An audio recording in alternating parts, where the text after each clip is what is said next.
The top stories tonight in Y News. A special investigation task force has been created to look into the fatal shooting of broadcaster Percy Lapid in Las Piñas City.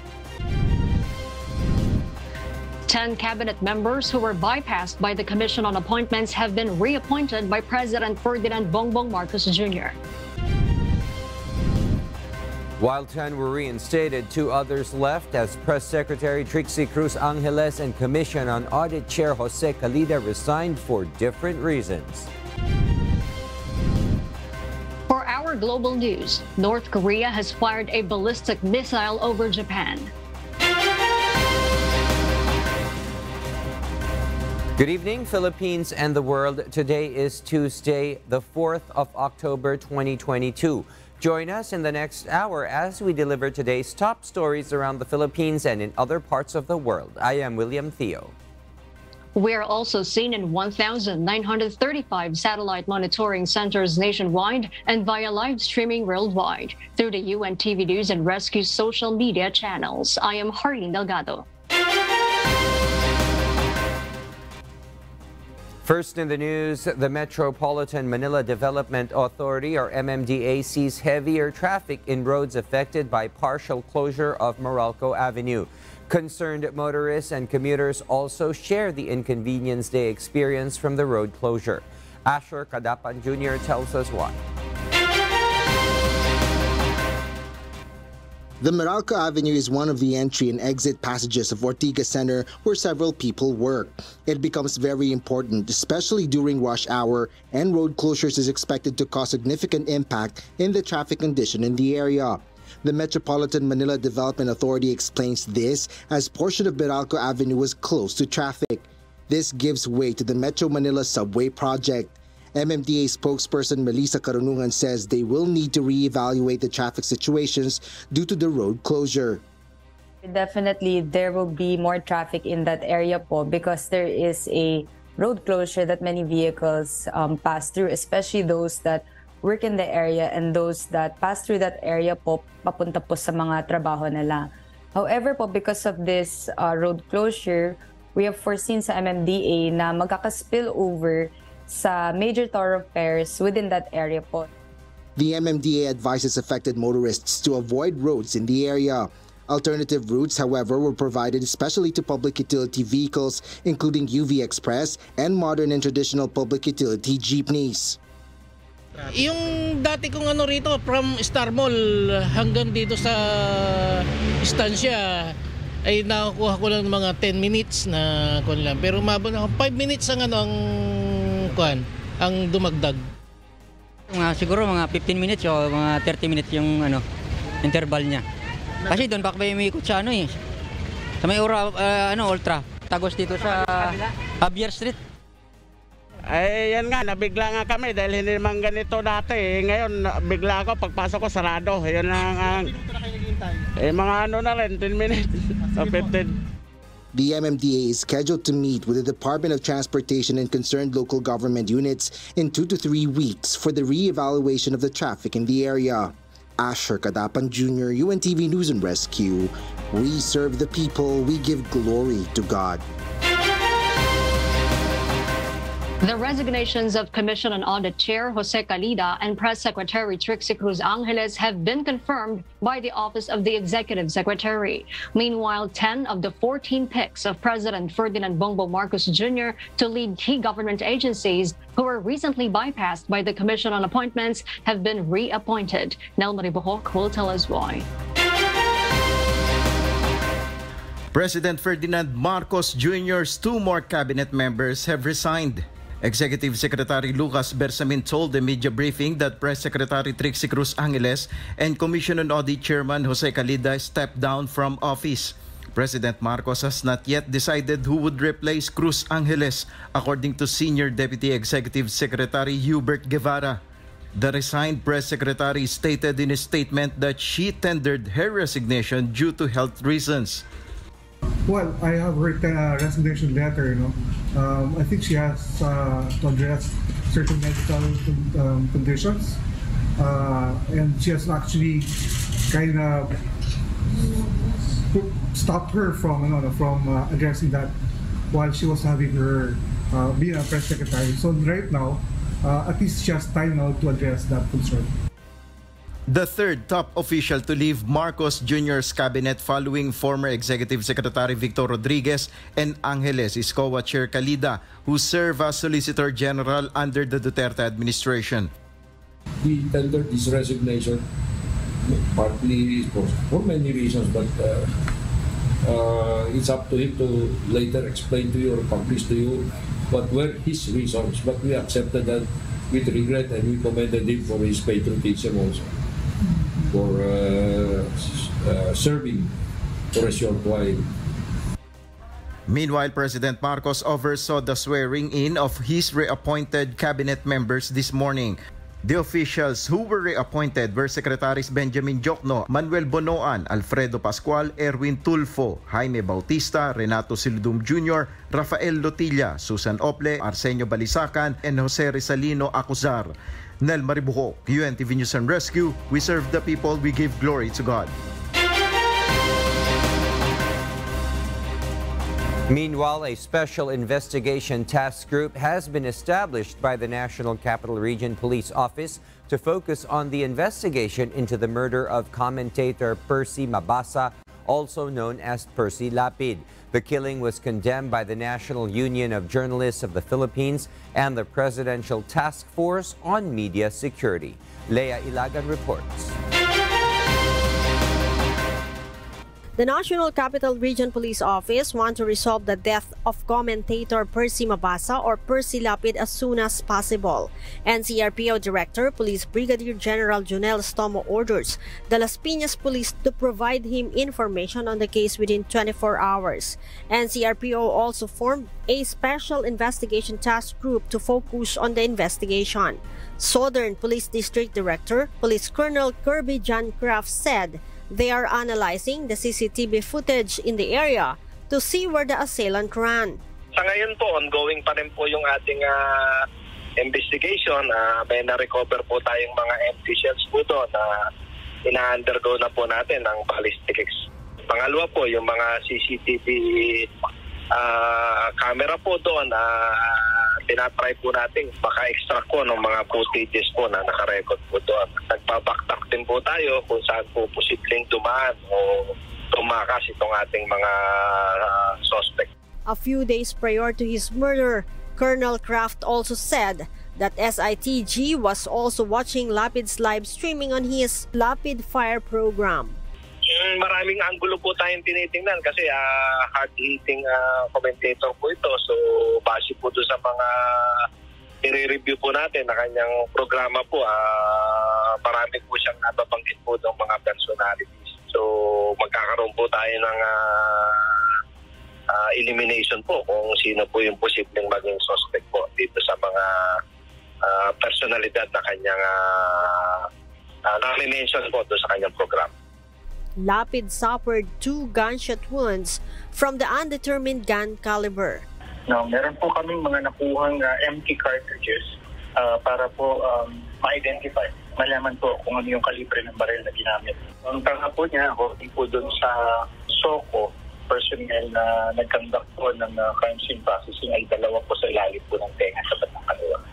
NUJP condemned the killing and said journalism remains the most dangerous profession in the country.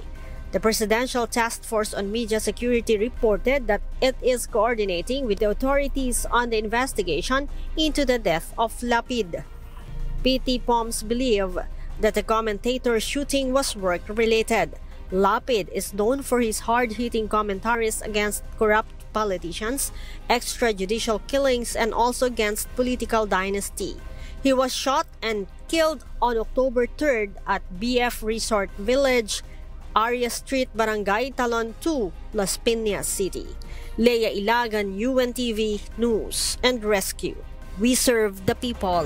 We give glory to God. The Supreme Court has issued a show cause order against former National Task Force to End Local Communist Armed Conflict, or NTF-LCAC spokesperson Lorraine Badoy. Dante Almento tells us why. The Supreme Court given Lorraine Badoy, a former NTF-LCAC spokesperson, 30 days to show cause or explain why she should not be cited in contempt of the court, according to a statement. This is a response to Badoy's allegedly threatening Manila RTC Judge Marlo Magdosa Malagar. In her resolution last September 21, 2022, Judge Malagar dismissed the DOJ's proscription case against the Communist Party of the Philippines, New People's Army or CPP-NPA.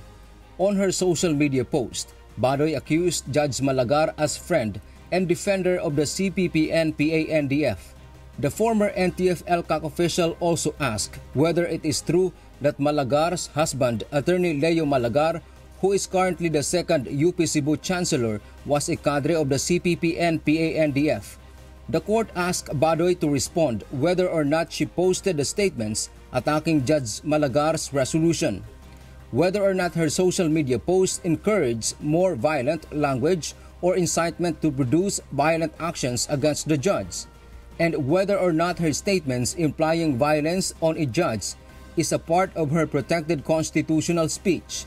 This morning, a group of lawyers filed a petition for indirect contempt against Badoy for issues of red tagging and threatening Judge Malagar. The posts are very self-explanatory. When you talk about Judge Malagar to have passionately and lawyered for the CPP-NPA, that her decision is shameless and unprincipled, and that the judge is a friend of the CPP-NPA-NDF. Badoy was asked for a reaction on the matter by our team, but she has not yet responded. Dante Amento, UNTV, News and Rescue. We serve the people. We give glory to God.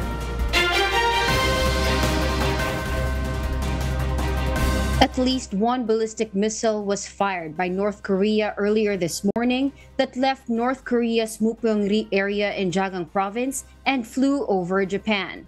Japan's Chief Cabinet Secretary Hirokazu Matsuno said that North Korea have fired the missile in the direction of Hokkaido, Japan's northernmost main island, flew over the northeastern prefecture of Aomori, and landed outside the country's exclusive economic zone around 7:46 a.m. Japan time.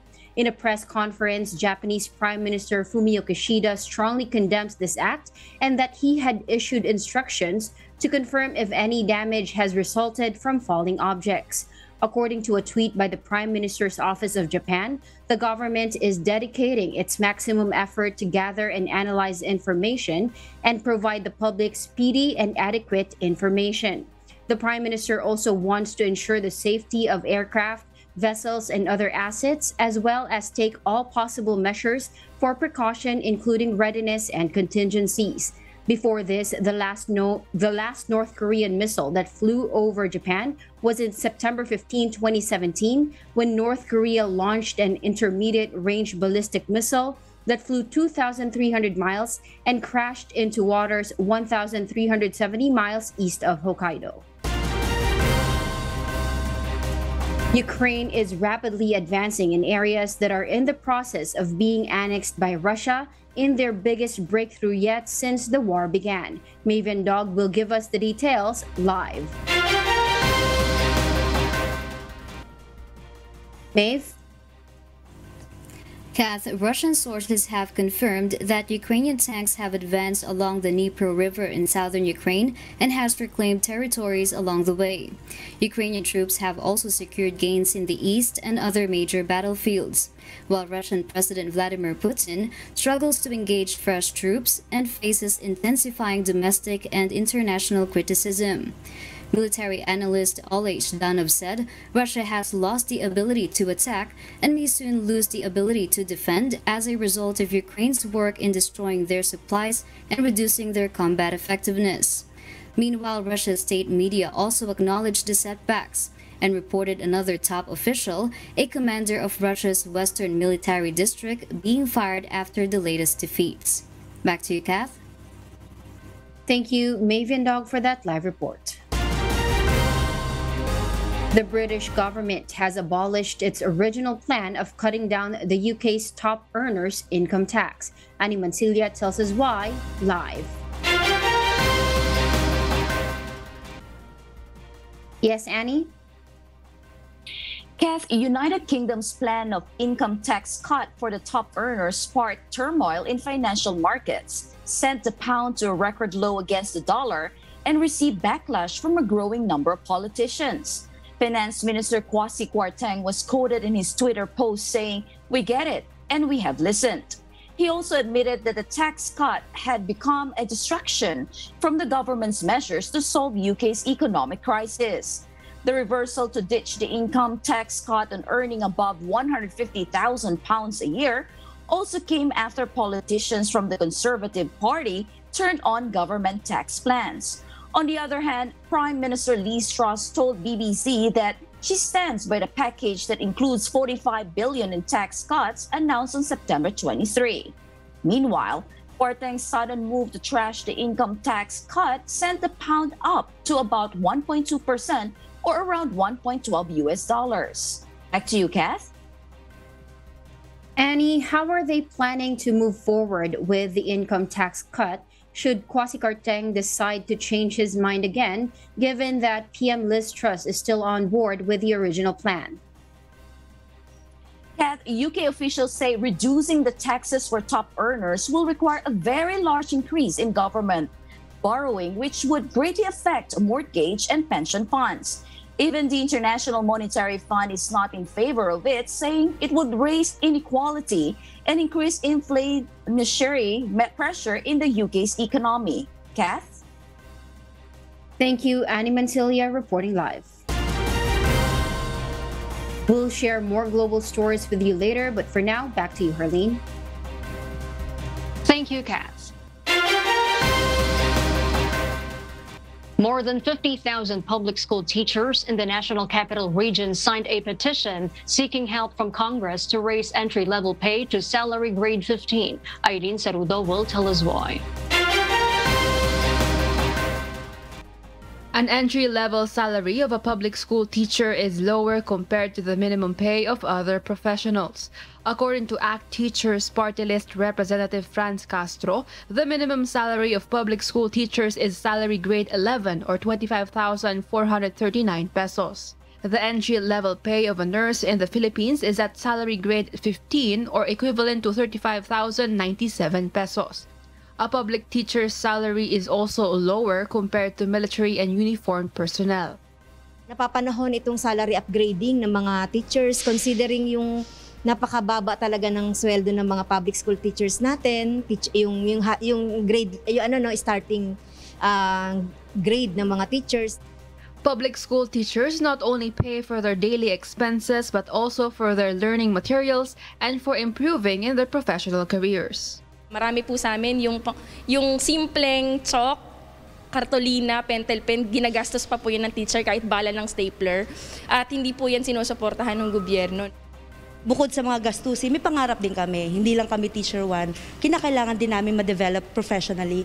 At ang aming sahod ay doon ang gagaling yung mga pag-tuition fee namin sa aming pag-aaral.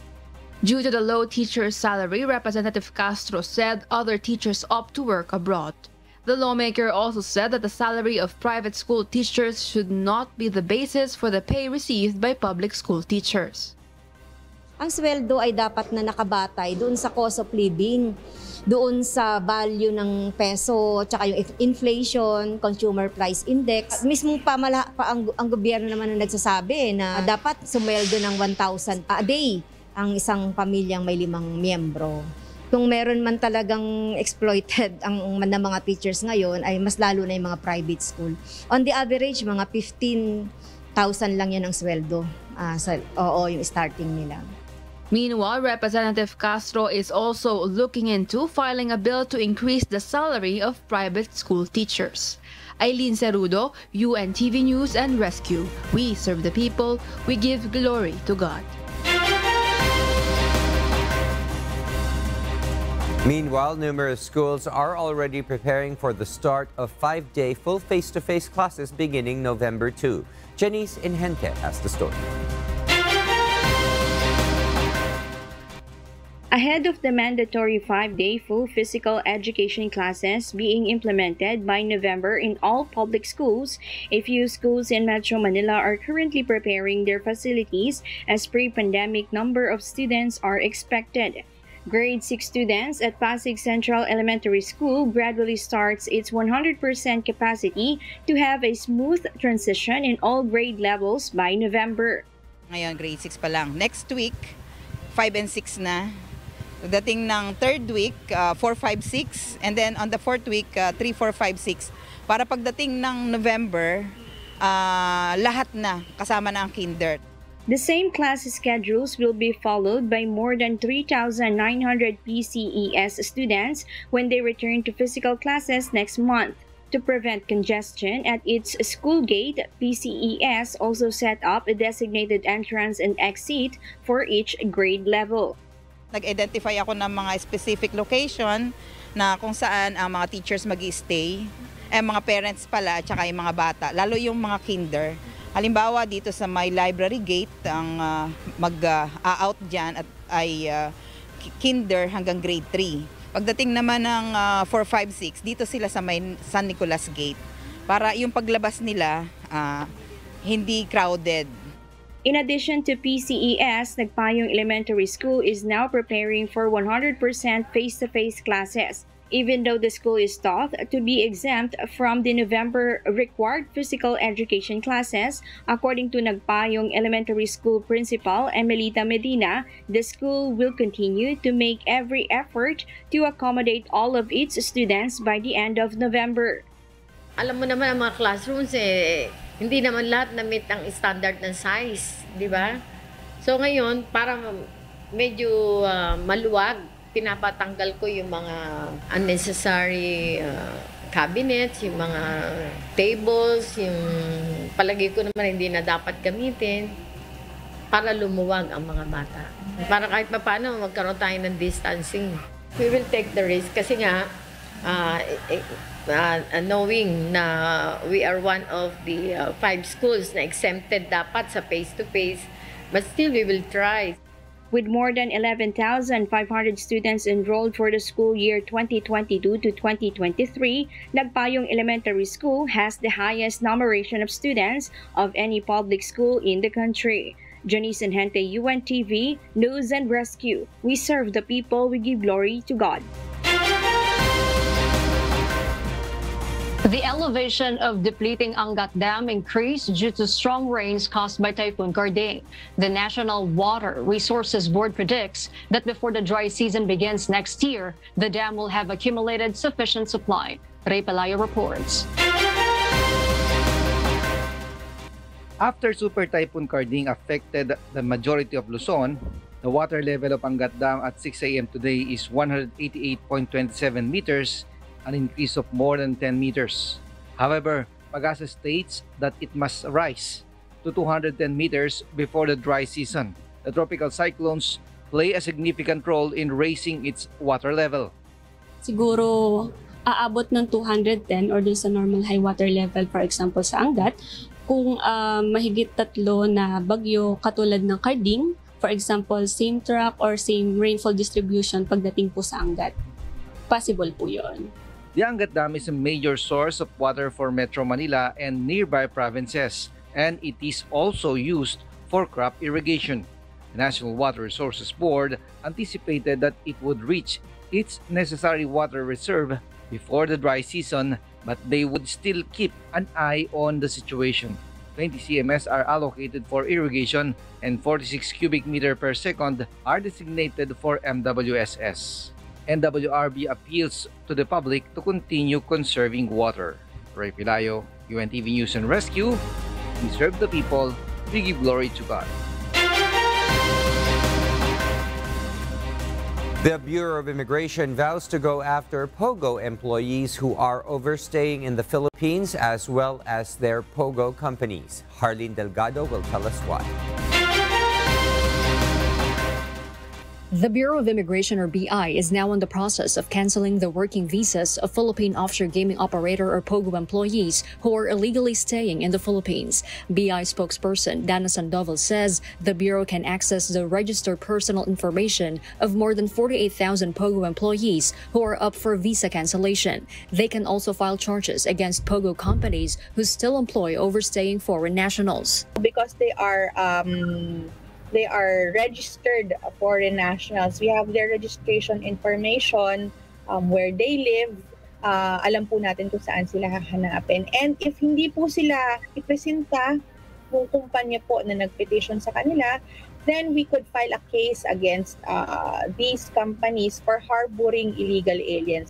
The POGO employees whose working visas will be cancelled will be given 59 days to leave the country. Sandoval explains those who will continue to stay beyond the 59-day window will also be deported. Kapag hindi sila sumunod doon sa 59 days, halimbawa, nagsialisan, may ilan po na nag-violate pa further, tago, ayaw umalis, then saka po tayo mag-i-implement ng arrest and deportation proceedings.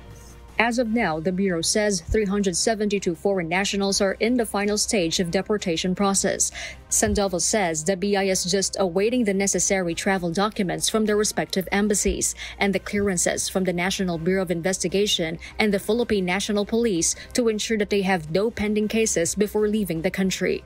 Deported foreign nationals will be blacklisted, which means they are perpetually prohibited from entering the Philippines. Harleen Delgado, UNTV News and Rescue. We serve the people. We give glory to God. The United Nations multiplies its Pakistan aid appeal fivefold from $160 million to $816 million following the record-breaking floods. Nerissa Dando will tell us why live. Nerissa? Good evening, Kath. More than 5 million people in Pakistan are now facing a severe food crisis on top of the health crisis brought about by the catastrophic floods and rain which swept the country last June. The UN Office for the Coordination of Humanitarian Affairs, or OCHA, reported that there are growing waterborne and vector-borne diseases such as dengue and malaria and are expected to aggravate the food shortage. UN Humanitarian Coordinator Julian Harnes warned on Monday that this will push to face a second wave of death and destruction if immediate relief is not provided to the country. Pakistani Prime Minister Shehbaz Sharif in the recent UN General Assembly repeatedly addressed the climate wrath raging on the country despite having little to no contributions to the crisis. UN Secretary General Antonio Guterres described the climate's large-scale impact on the nation as a never-before-seen climate carnage. Pakistan's peak floods were directly heightened by the glaciers melting, with infrastructures worsening the impact, and the country's economy was further wrecked at the cost of approximately $30 billion after already being in the midst of a setback. Kath. Thank you, Nerissa Dando, for that live report. Millions of households in the UK will receive monetary grants as part of the UK government's package to help low-income households cope with the current inflation. From London, United Kingdom, here's Anna Lima to tell us why, live. Anna? Kath, more than 8 million people in the United Kingdom will get cost of living grant of 324 sterling pounds, or around 21,600 pesos in November. This is the second part of the 650 sterling pound support package of the UK government, specifically designed to help low-income households cope with rising food and energy prices. To be eligible for said monetary aid, a household must be receiving any of the following benefits: the Universal Credit, Income-Based Job Seekers Allowance, Income-Related Employment and Support Allowance, Income Support, Working Tax Credit, Child Tax Credit, and Pension Credit. No rules were set on what it must be spent on. According to the Department for Work and Pensions, the monetary support will arrive directly into their bank, building society or credit union account between the 8th and 23rd of November. Meanwhile, the annual energy bill has increased from £1,971 to £2,500 based on the average household's usage. The UK government put a cap on the cost per unit when the energy prices rocketed on October 1, where millions of households were affected. Kath? Thank you, Anna Lima, reporting live from London, United Kingdom. The Centers for Disease Control and Prevention in the United States have discontinued issuing country-specific COVID travel health notices. Miguel Moldes will tell us why. Since fewer countries are testing or reporting cases, the CDC's ability to determine COVID-19 status in most destinations is limited. Last April, CDC stopped its Level 4 travel health notices for 90 countries. This number down from 120 in March. The Do Not Travel COVID-19 recommendation, even for those fully vaccinated, will now be reserved to special circumstances. Since then, the notices have drawn little attention. However, some have discouraged some Americans from travel, while some might have other countries anxious, including the recommendation not to travel to Japan just before the Olympics. On Monday, the CDC stated it will only issue a travel health notice if a country has a concerning COVID-19 variant or under a similar situation. Miguel Moldes, UNTV News and Rescue. We serve the people, we give glory to God. And those are the reasons behind the news in other parts of the globe. I'm Kat Maraos, live from Bangkok, Thailand. Good evening. Our Kasangbahay, as the world faces these trying times amid the pandemic caused by coronavirus, we are inviting everyone to join the global prayer for humanity. Good day.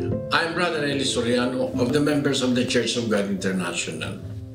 I want to invite you to join us in a minute of prayer every day to pray for humanity and the whole world as we go through these perilous times.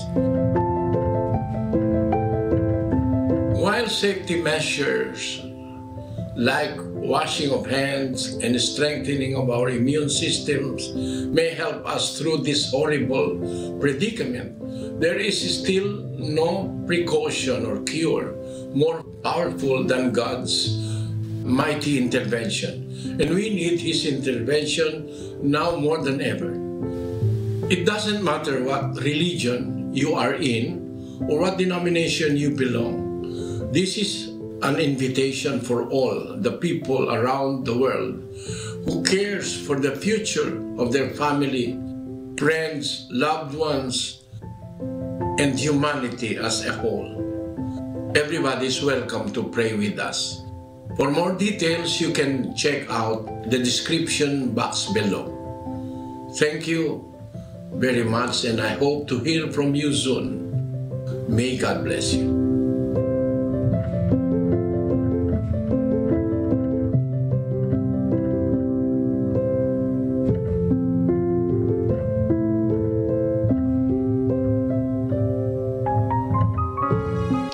Before we close, we will leave you with a word, giving glory to God.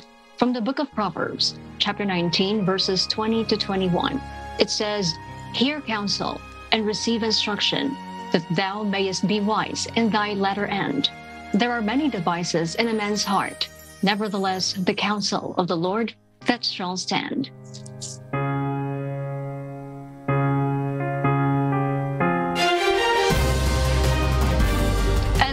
Reasons behind the news, October 4, 2022. Reasons we deliver to you as they unfold. I am Harin Delgado. And because we need to know, we will always ask why. I am William Theo. We serve the people. We give glory to God.